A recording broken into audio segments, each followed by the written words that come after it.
Good day, everyone. Good day. Good day. Today we are doing a new video blog post. This video blog post is going to be about a movie review. We're doing another rare movie review. This movie is not really rare, but it is foreign, so there's chances you haven't seen it. No, I don't know. You might have seen it. It was a very popular movie back in what's the year of that movie? This movie was released in 1997, and it is a movie from director and actor Roberto Benigni. Oh, it is a very beautiful movie. It won a lot of prizes. What did it win? The Grand Prix 1998 Cannes Film Festival, Best Film in Italy, and 3 Academy Awards, including Best Actor from Roberto Benigni. I'm talking, of course, about the very famous movie Life is Beautiful. La Vida è bella in Italian. Is that La Vita è bella? So I wanted to talk about this movie. Yeah, because really I love it. I love this movie.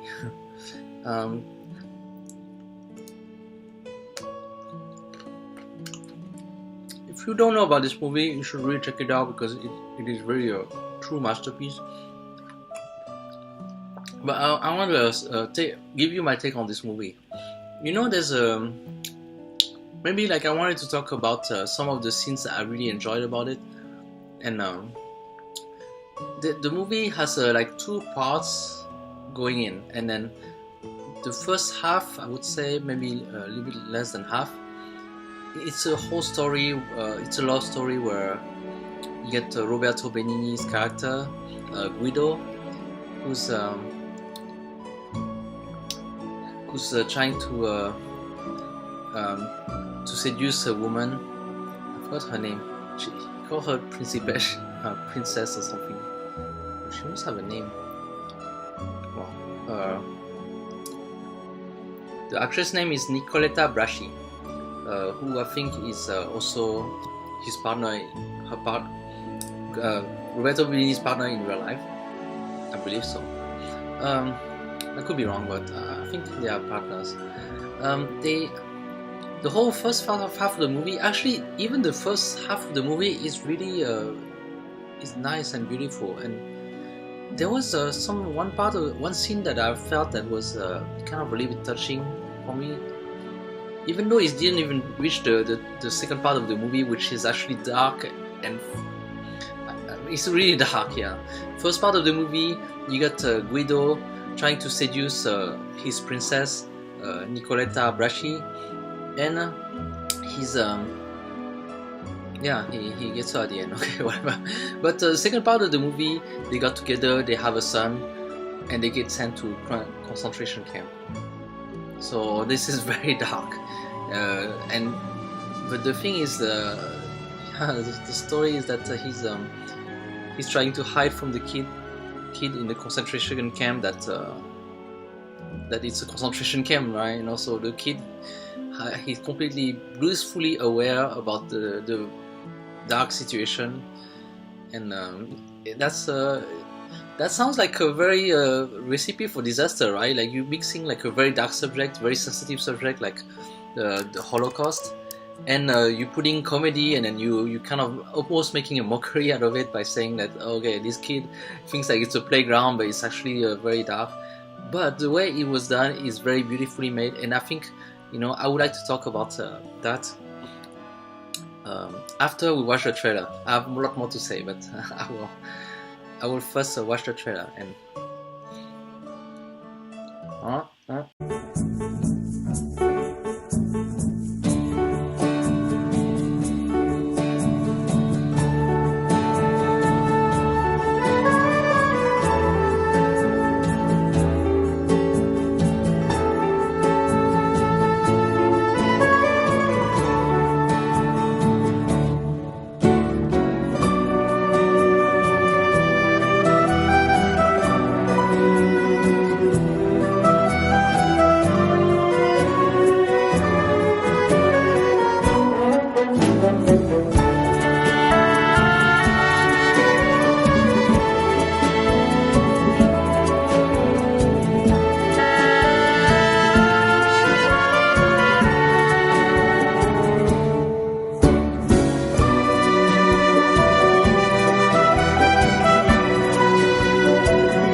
I didn't pick a good trailer for this movie.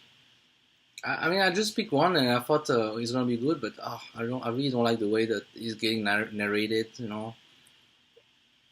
Well, but please trust me, it's a great movie. Okay, don't pay attention to that trailer. Yeah, I should have picked something better.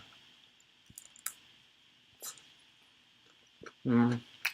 Okay, I'm not gonna make you go through another trailer, but maybe I'm gonna overlay a different trailer on top of it.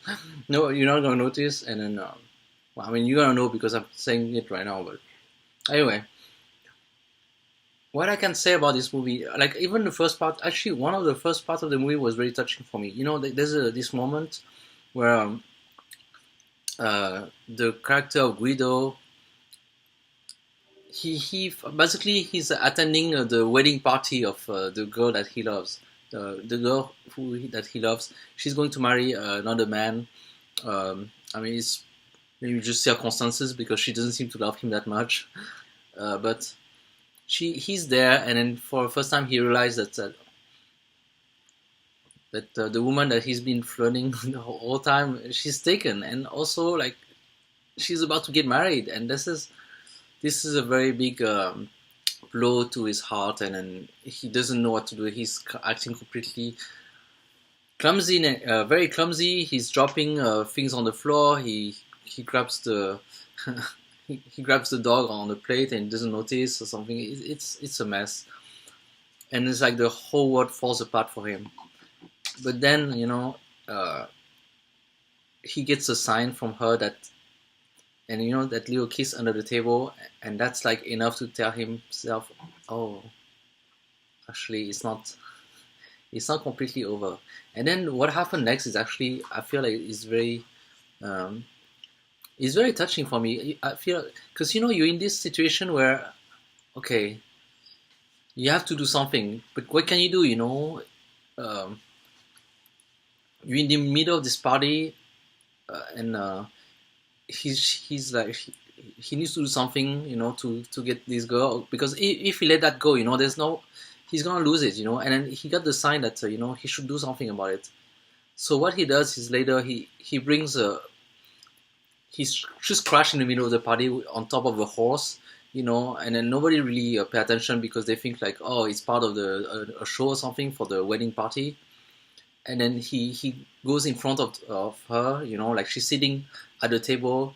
Next to her, he's her soon-to-be husband, and he's there, and then acting as if like this is like part of the show, and he's telling her, yeah, just come on my horse, and then she comes, and he goes away on that horse that like the horse is painted green because people have vandalized the horse, knowing that the short horse belonged to a Jewish man. So I don't know. For me, this is like the kind of thing that I feel is like a little bit brave, like in terms of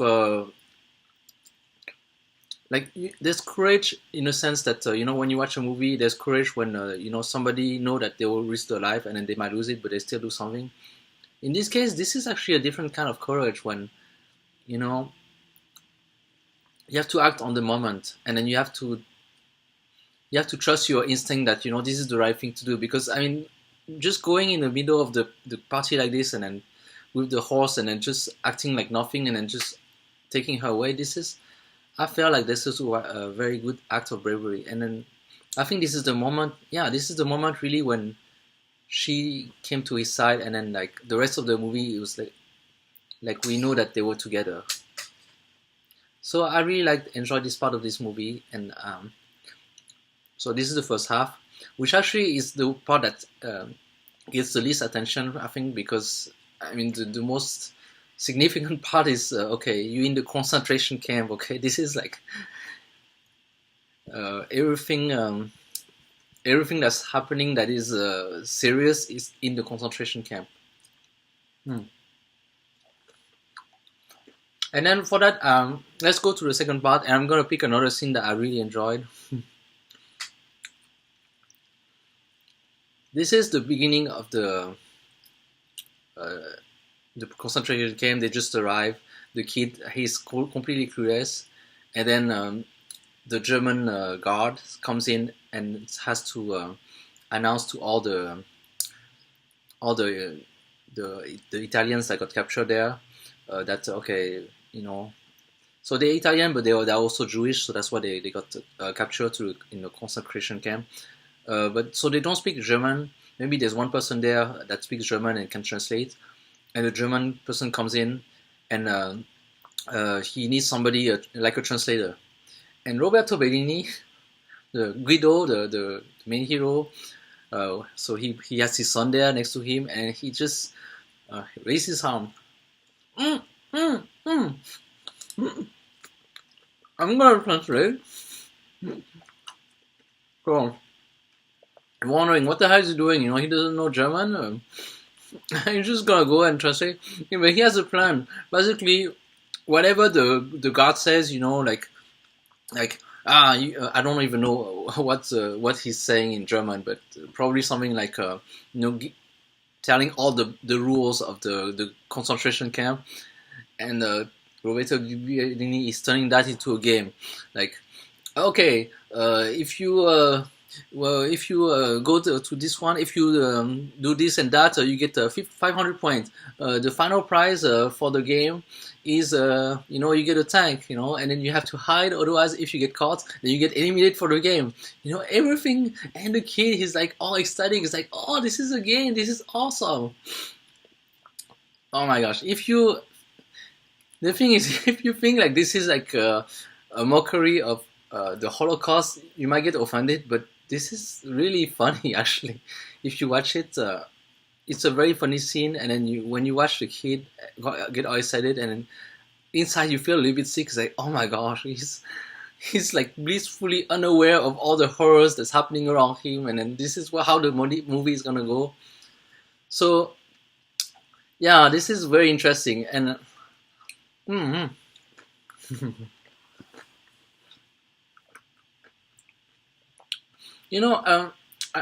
I didn't see that a lot, but I heard that some people got offended by this movie and the fact that you're making like a movie that basically you're throwing a clown, Guido. He's kind of a clown inside the Holocaust, and he's not really acting any differently that he was before. He's still being like this clown who makes all this kind of funny stuff, all those jokes, and being all funny and everything.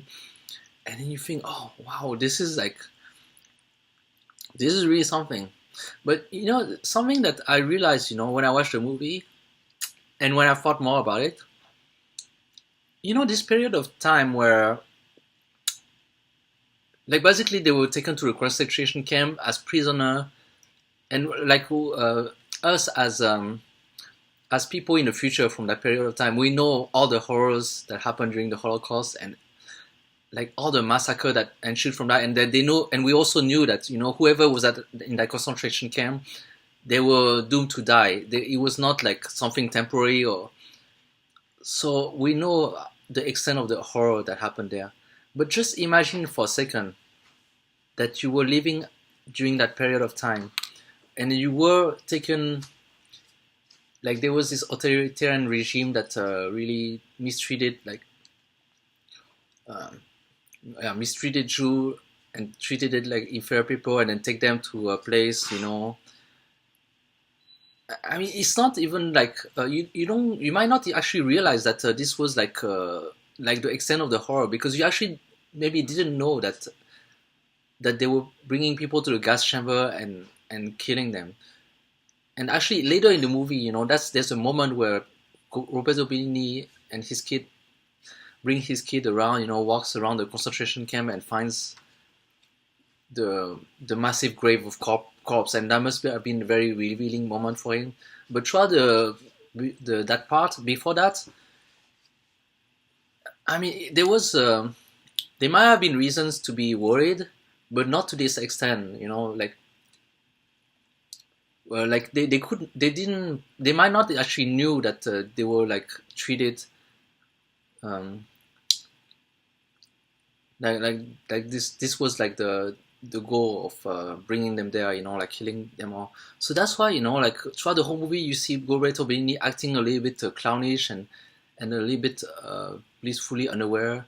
And even like some of the characters there, like let's say the doctor who at some point, was former friend of Roberto Benigni, and then you know, he made this appear as if he was going to help them, but at the end he just like wanted to answer to some stupid joke.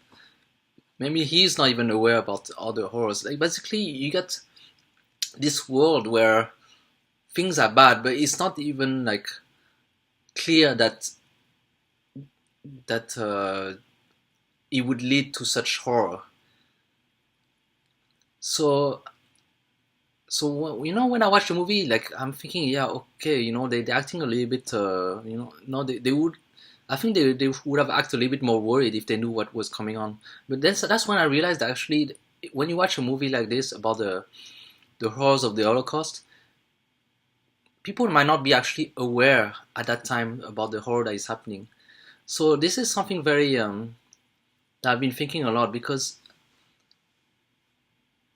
like maybe sometimes you see signs even in our own society that things like that are happening. Like maybe there's one whole group of people who are treated, like they're like not treated well. I mean, we can even look at the situation in America. There's some like some situation like that. Just imagine that, let's say like we living blissfully in this kind of modern world, and then some, like the situation is bad, but it's not like, it doesn't feel like critical enough that you would want to be that you would want to do action. And then unbeknownst to you, there's like all these horrors happening. Just imagine if you were living in a period like that. So that's why this is kind of something very scary for me, and I think this is something to be aware about.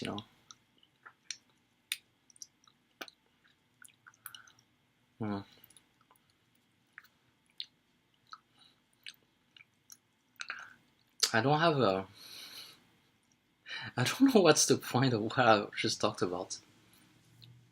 One point is that really, when you look at the horrors of the Holocaust, don't think like this is something, if you were in that situation, you would know that it would be horrible like this, and then you would decide to really like to take action and do something about it. You might actually not even know.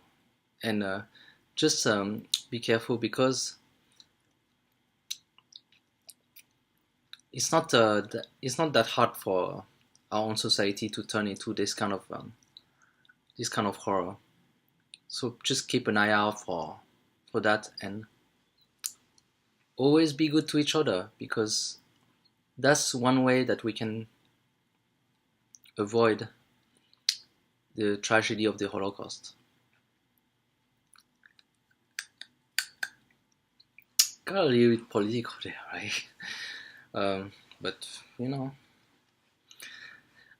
thank you for watching. This was a little bit longer than I anticipated, because I really wanted to talk about this whole thing in my mind about the movie. But aside from that, Life is Beautiful is a very beautiful movie, an excellent movie. Roberto Benigni, he's a very funny guy, and he also made some other like comedy movie. Although all the other movies that he made, they are like plain comedy, so it's not like it's hard to imagine those kind of movies making it to the Oscars or like the Academy Awards. But this movie did, and very deservingly. And yeah, if you watched it, I hope you enjoy it, and if not, then I recommend you giving it a shot. Thank you, and have a nice day.